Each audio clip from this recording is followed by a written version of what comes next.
in and out with Professor Yalman. I have two very important guests today, and the remaining video will be them. So, here's my introduction.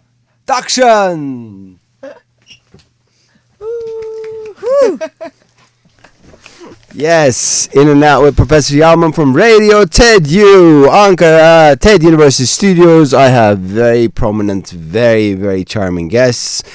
The pitch of the program might not be as fast as the remaining minutes, but I just wanted to have this energetic introduction for these lovely ladies. My family's lady power is here.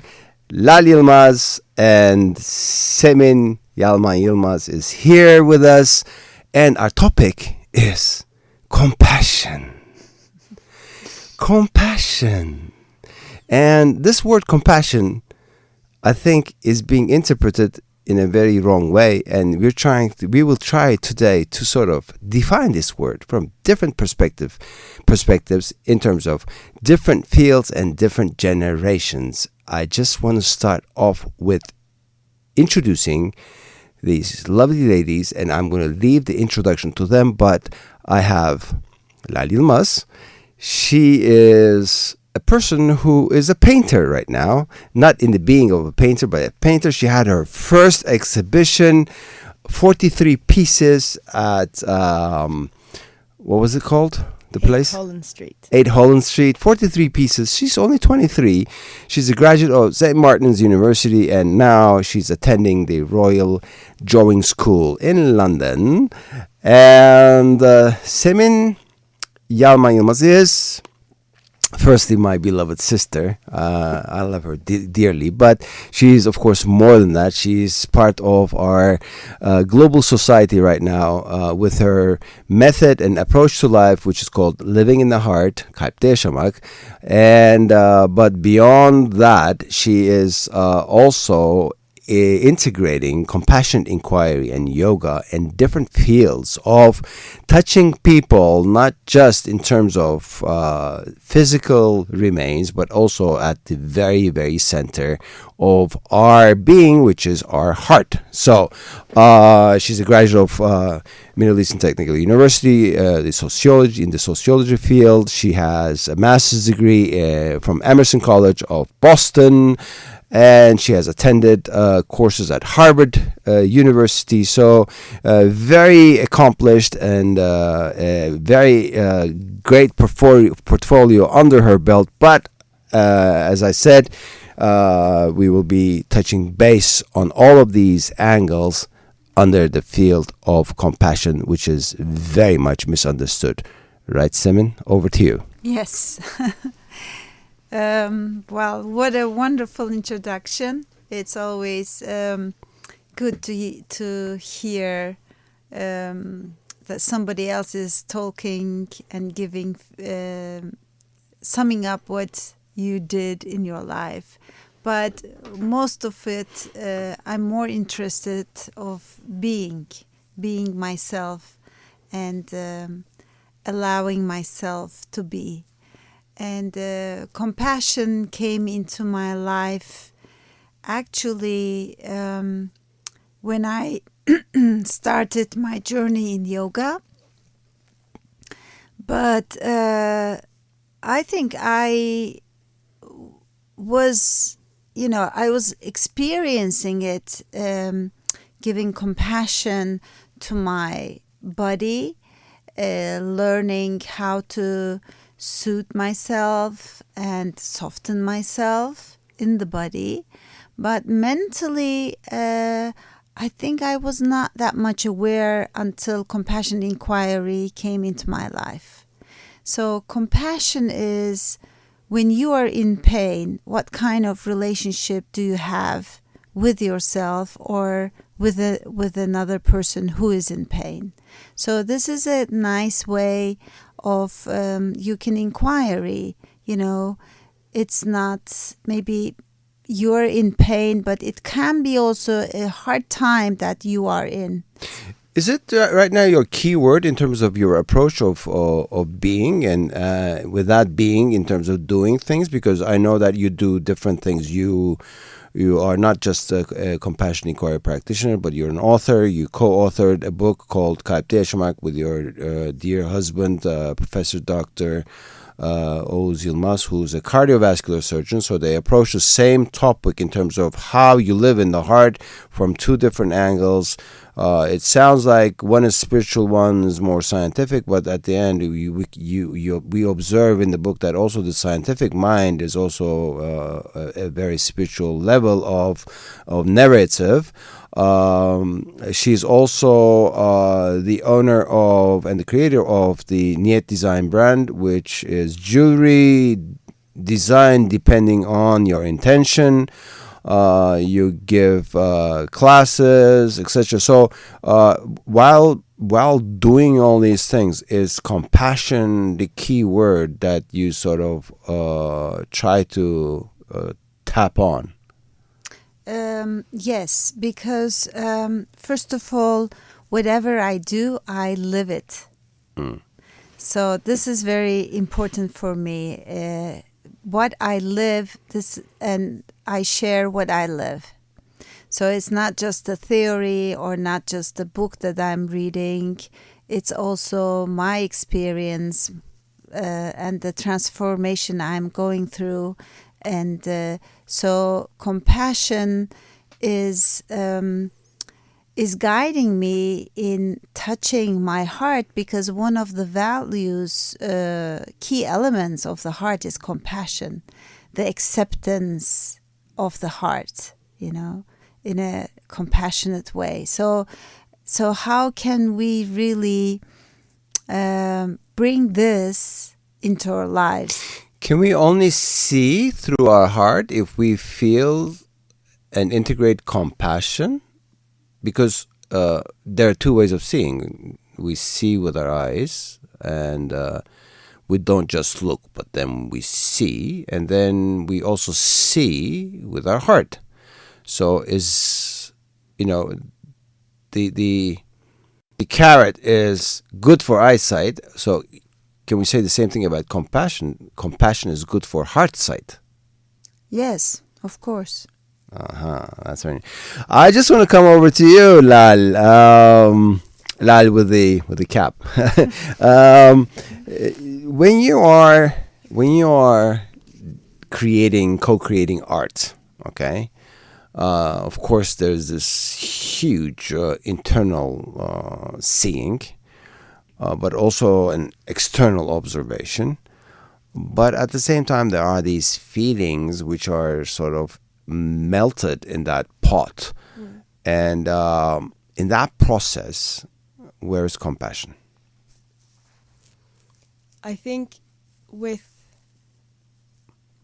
compassion's there with seeing within and observing the outside world. And for me, it's a combination of both. And I think it's important for me to feel open to notice things around me and take in information.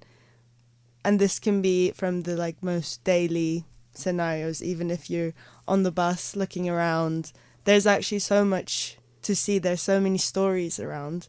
And I think having your heart and eye and mind and everything open to notice these is from compassion. Do you experiment with compassion, or do you analyze with compassion from an artist's point of view? Experiment and experience, I think. I think analyze as a word seems contrasting to my way of art making. Yeah. It feels more logical, and there's sides of creating that are logical. But for me, it's more of a experience of feeling, rather than logically breaking down everything. All right. Semi, we find ourselves victimizing ourselves in the society. There are a lot of traumas. Now and then, recently, we have this word trauma coming into our lives very much, as the word resilience, as the word perseverance, as the word efficiency, etc. But, we don't talk about compassion a lot. So this victimization and at the same time prejudice. All right. How does compassion relate to these two fields of self-victimization and at the same time prejudice? Yes, for example, if you have somebody in front of you and that person is in pain, and when you are approaching that person from that pity energy, your words, like you pity, and then you have this, your mind is judging that person. So there's no compassion there, because there is, you don't tap into your heart. You go into your mind and you labeled things in your life and you name it as, he or she is a victim, or this person, you pity that person. So these are all things that you learned also in your life.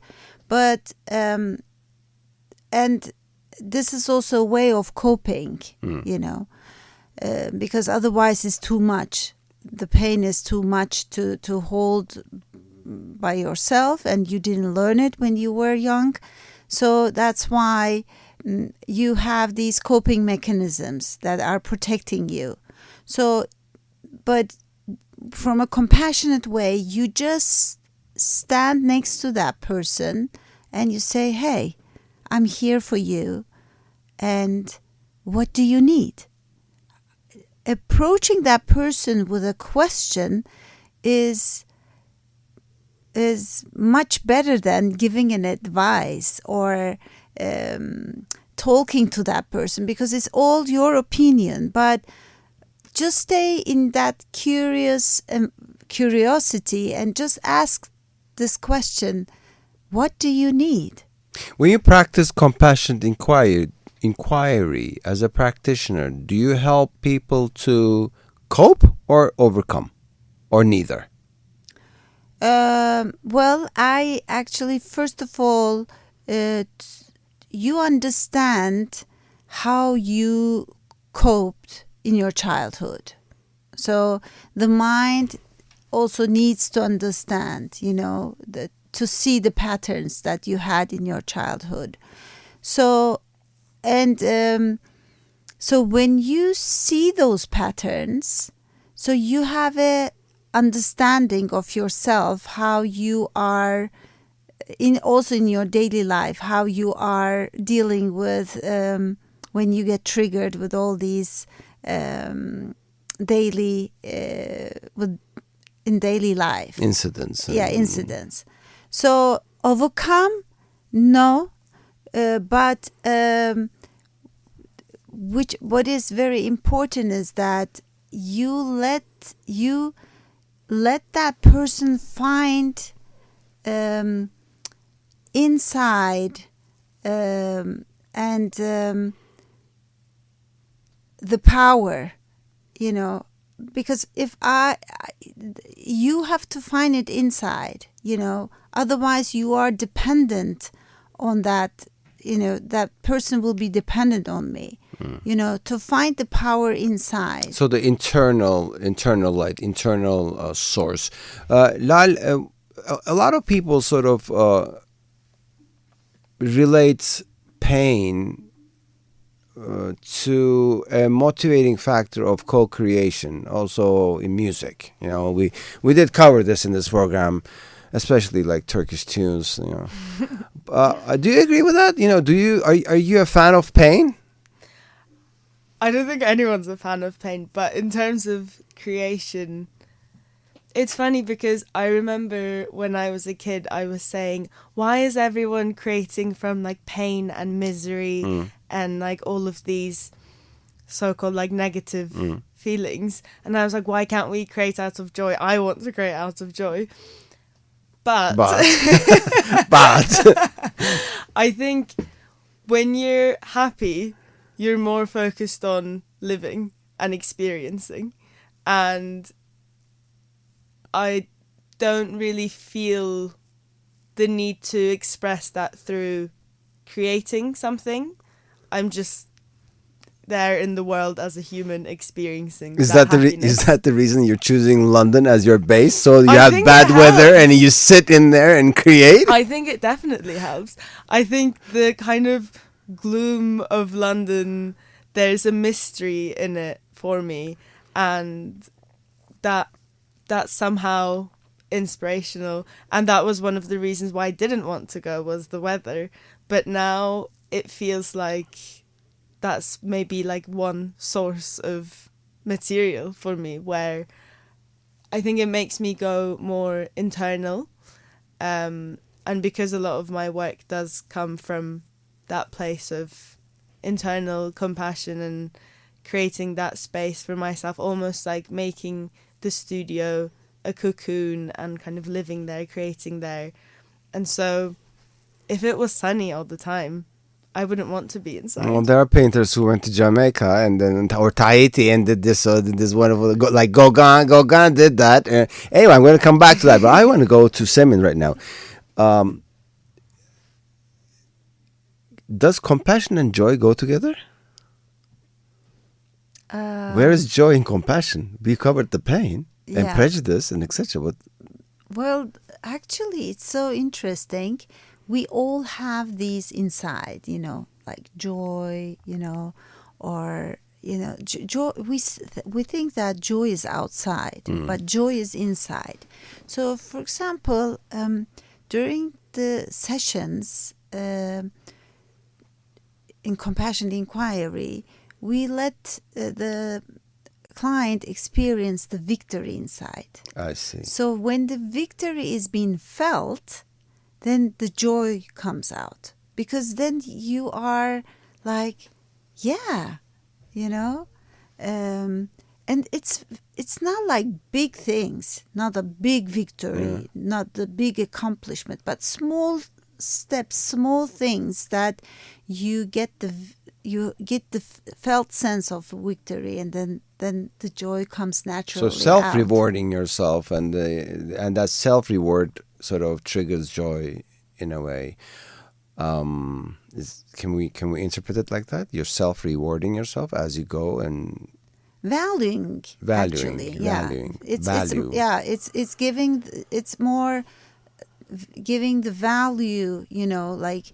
Yeah. But you know what? When people, we're going to do that in class today as well. When people draw their value charts, okay, value maps, I call them, they usually don't put themselves in that map. Either they put themselves in the corner, or they don't put themselves at all, and they create the systemization of value or valuing by just valuing others, by saying, oh, you are the greatest person, or what you've done is excellent, whatever, but they don't see themselves at all within that picture. Does that relate to compassion or Yes, because what I learned in compassion inquiry was that I always thought trauma was something that happened to you, and I labeled them like big things that were happening to you. But then I learned it's not what happened to you, and you can also even have small traumas. It's the disconnection you have from yourself. So there is a wound inside, and it was so painful, and so you disconnected from your body, from yourself. So in that disconnection, of course, you are not because you're not connecting to yourself, you look outside. Okay. So you are not connected with yourself until somebody, you go, like in my case was when I started yoga, I said, oh, I have a body, and this body is feeling. It has senses, you know. That was the first time I was at age, you know, I started yoga earlier, but the Kundalini, with the Kundalini yoga at age, 38, 39, I was like, wow. Yeah, when we were young, we were so far away from these things like that we're talking about right now. I mean, when I think about me and you at Lal's age, you know, we were like totally in a different spectrum. How do you connect, Lal? Do you connect as you are co-creating, or self-connect? I mean, or is it a process of how actually you are thinking of yourself, that you will be bridging yourself with the external audience? Do you self-connect as you co-create, or do you externally connect as you co-create?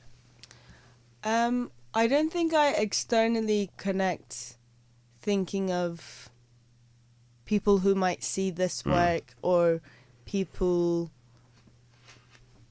kind of, I don't connect with like thinking about an audience. All right, you're not at the end result. No. Okay. I think the process is much more important for me. And the process is your internal process? Internal process, but I think there's a lot of connection there with myself, but also it feels there's like a moment or moments while I'm creating that I reach these kind of states, and it's almost this like flow state, and in that it feels like there's so much connection, but it's beyond me as like a human, but connection with everything around me. And so this does include other people, but also all other beings, all like higher beings, stuff that's happening. So we're talking about a massive frequency level of meditation, actually, like a mass meditation that you're going through. It's not like your own process, but it's a multi-dimensional process where you include a lot of beings into there as well, right? I think so. I think because a lot of my paintings and drawings end up having human figures, but I never really think of them as specific people or even myself. They kind of are just vessels that carry all of these processes and emotions. Is that the reason they're shaped differently?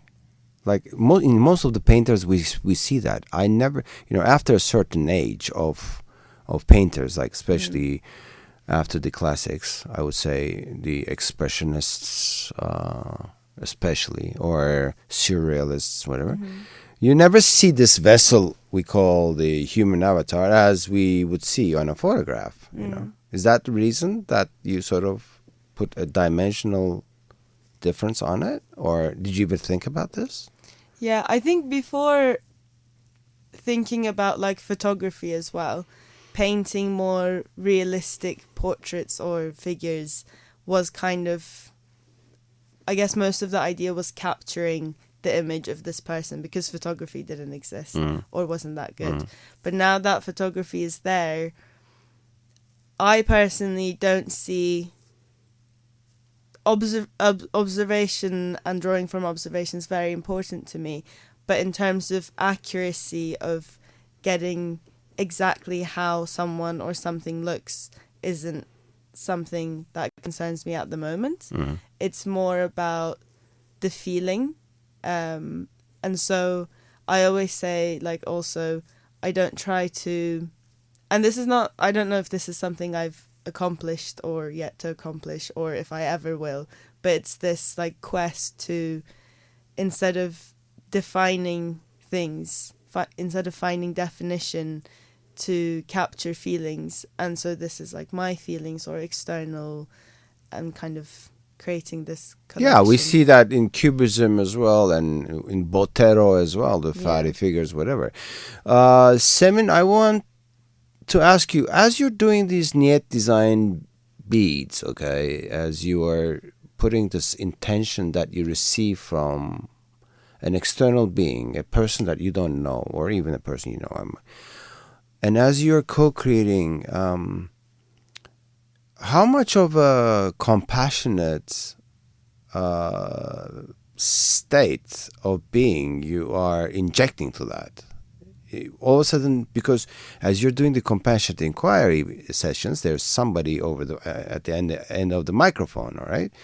But when you're doing the beats, that person's not visibly there. You just have the intention of that person. So, did you ever think about this? No, but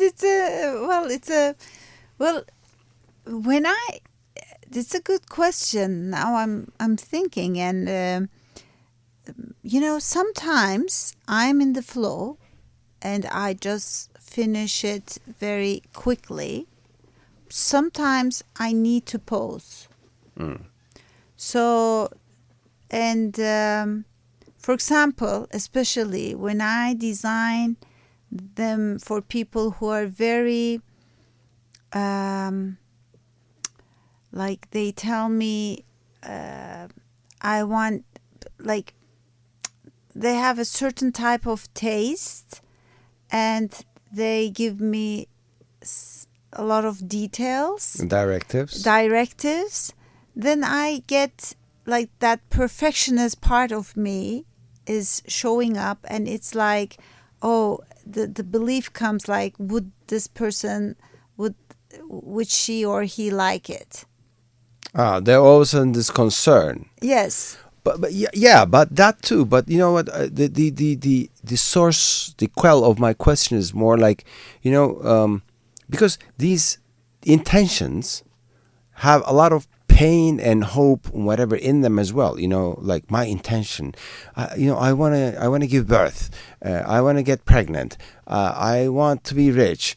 They all source from an agony. Nobody comes to you and says, please put together a bracelet for me so I am even more happier than I am right now. When I look at the intention, the core of the intention also is a very compassionate,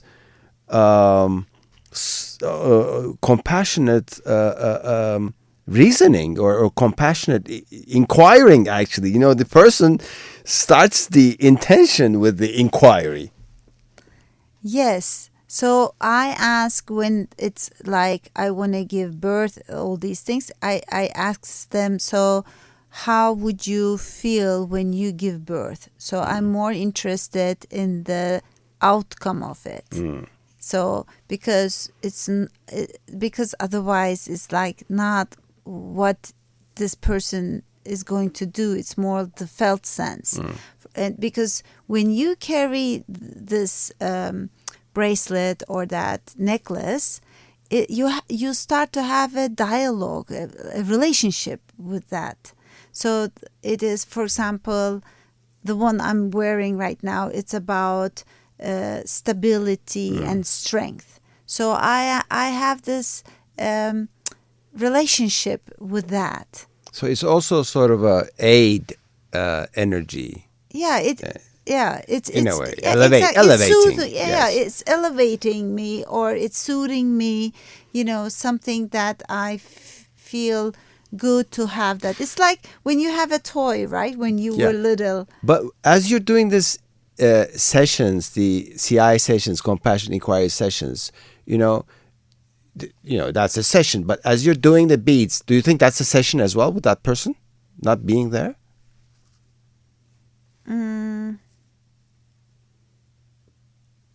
I don't know. Good. That's a good answer. You can think about this. I like planting seeds as such. I like that.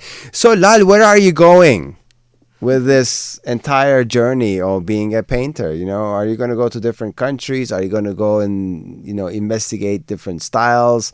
I know that you're in London right now with the Royal Drawing School. So how do we sort of touch base with you and follow you? And, how should our audiences from 22 different countries sort of discover and relate to this wonderful insight that you are making as an expressional way of inspiration for a lot of people?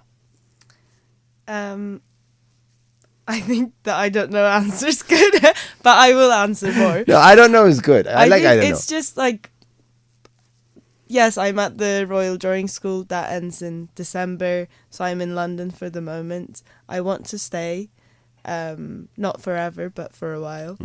I want to travel the world. I want to go to Mexico.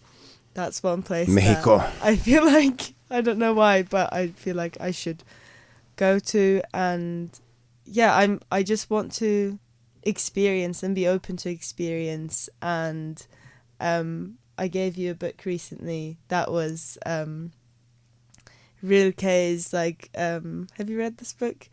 What's it called?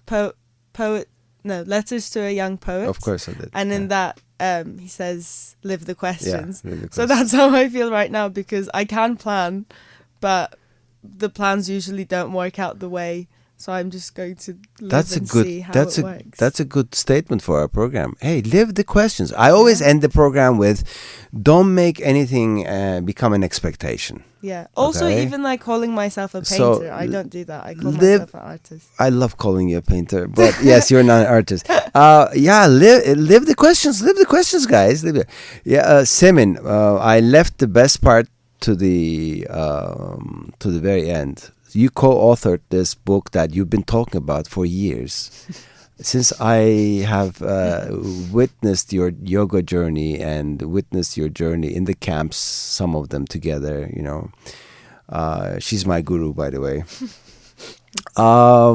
You've been talking about writing a book. And all of a sudden, you wrote a book. But, you know, what a book, man. 12 chapters, 12 months. And I'm not, of course, not 12 months, but 12 chapters, all very different. But you wrote it, you co-authored it with your husband. You know, he was going to be here as well. But dear Oz, may your ears ring right now and your face blush and your wonderful smile is with us right now. He's in the operation room, so he couldn't come in. How did you sort of co-create this, and how did this book come into being, and where is the book going? By the way, the book is called Kalpte Yaşamak, Living in the Heart, from Doğan Novus Publications yayınları. So you can find it more or less everywhere, or also on the internet. Kalpte Yaşamak. It's co-authored by two people, Semin Yalman Yılmaz and Professor Dr. Oz Yılmaz. So I'm just making a small advertisement here, and it's about actually living in the heart and that process, and how this process was created actually from real stories of these two wonderful people who have a very important place in my heart. I remember the day when you were having the Dreamstalk gatherings, Yeah. and you were asking what is your dream, you know, to people. And I remember I raised my hand and I said, my dream is to write a book one day. Now this was back in 2013. Yeah, and but when I said that, I didn't believe. Believe. I didn't believe that I will be able to do that. I think this is very hard even to say that, right? You know, you have a dream, but you are doubting that you will accomplish something like that. And it was such a big thing for me because who am I? And I wrote the first chapter in the book is about trigger. And when we started writing the book, I said, oh, so many emotions were coming and so many the belief that I'm not good enough. Who am I? Was so loud. And I said, and our editor, Pinar, said, this is great. Just write that, you know, write what is present. Don't write, you know, just live it, you know. Don't write the things that you wrote maybe before, but what is present right now? So live the question. So live the moment, you know. So, and I just wrote about all the thoughts that were coming through me, like I'm not good enough, who am I, everybody is writing books, there are better people, I admire those people, all of them. And I was so overwhelmed, and but I wrote the first chapter, and just writing the first chapter, that was like, I did it. First step in the door, and then the rest comes somehow. Yeah. So it took us 9 months to write the book. Like giving birth. Yes, exactly. And my husband said it's like we have now a third child, and it was interesting because I had this belief I'm not good enough. Our editor said, so with our editor, because I said I am a person who's always, I have great ideas, but I am also capable of postponing it. So we need somebody who's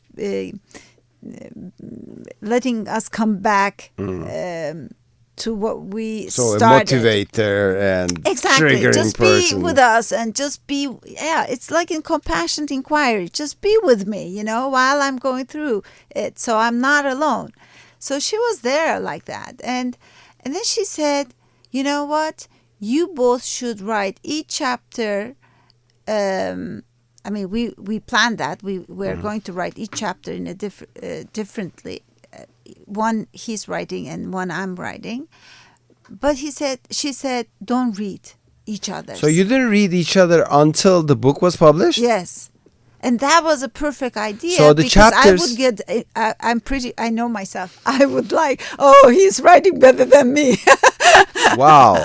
So chapters remain the same, but you are approaching the same thing from different angles. And you don't know which angle was which until it was published, but the editor knew. Exactly. So after you read it, were you surprised?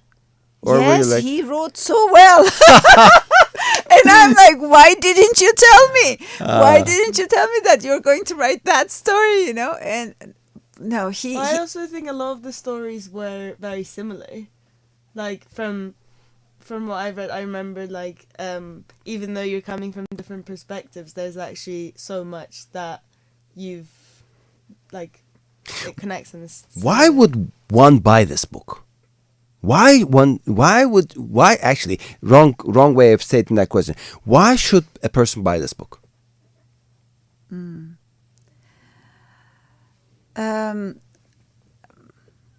Well, I know what people, of course, after reading the book. No, I'm not interested in those people. Why should a person buy this book? Why should I? Just to have that sense, that felt sense that that person is not alone. All right. We're not alone. Yeah. And that's actually the bottom line. And that's what actually the astronauts said in Artemis.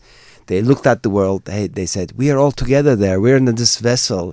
As you're talking to us right now, as if we're in Artemis and we're doing different things, but we're doing the same thing there. We're in that vessel traveling all together. So we're not alone. So don't fight. Don't kill each other. Don't make small things big things, because you are not alone. You are all together. And yeah, maybe your art, Lal, says the same thing. You're not alone. I am co-creating this, but when you look at that, we're together. And when we read this book, you're not alone. We went through that stages.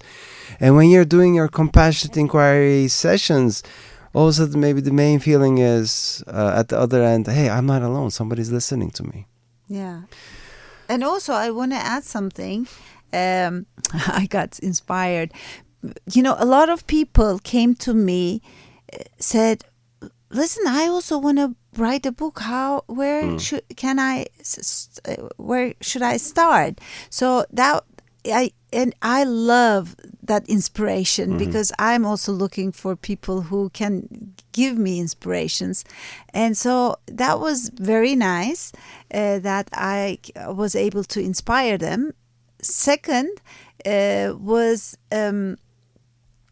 just in compassionate inquiry, we do disclosures, like, for example, when somebody is telling me a state of being or like a story, and if I if that feels familiar to me, I reflect back. I say, do you know what?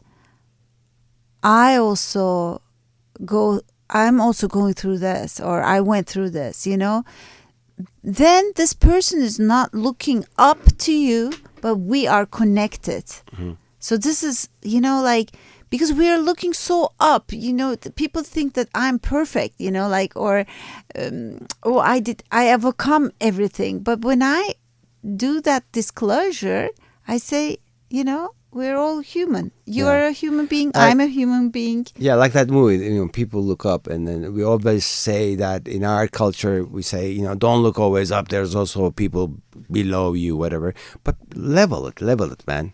Have a leveling, try to be leveling with whatever status or whatever feeling. Just level with that, yeah. In and Out with Professor Yalman. I can continue, but we have to go to class, so I have to break up our wonderful session. We're already late, so I'm writing to the class that we're coming, whatever. So, last remarks. It could be an advice. It could be a question. It could be something which you want people to think, but just closing remarks for our audience from 22 countries. In and Out with Professor Yalman from Radio TED-U, Ankara, TED University Studios with Lal Yilmaz and Semin Yalman. We're just about to conclude. Maybe put a sort of a semicolon or a double dot to it, not a full stop, but we will continue this. Yes, Lal. I don't know. Live, experience, see what happens. Live, experience, and see what happens. Semin. Be in your heart, be in the flow. Be in your heart, be in the flow. Yes, Kalpte Shamak and Lal Yilmaz with the cap. We call her Lalishko, and maybe she will have a company later on, Lalishko. In and Out with Professor Yalman. I am so honored and happy to have these wonderful people.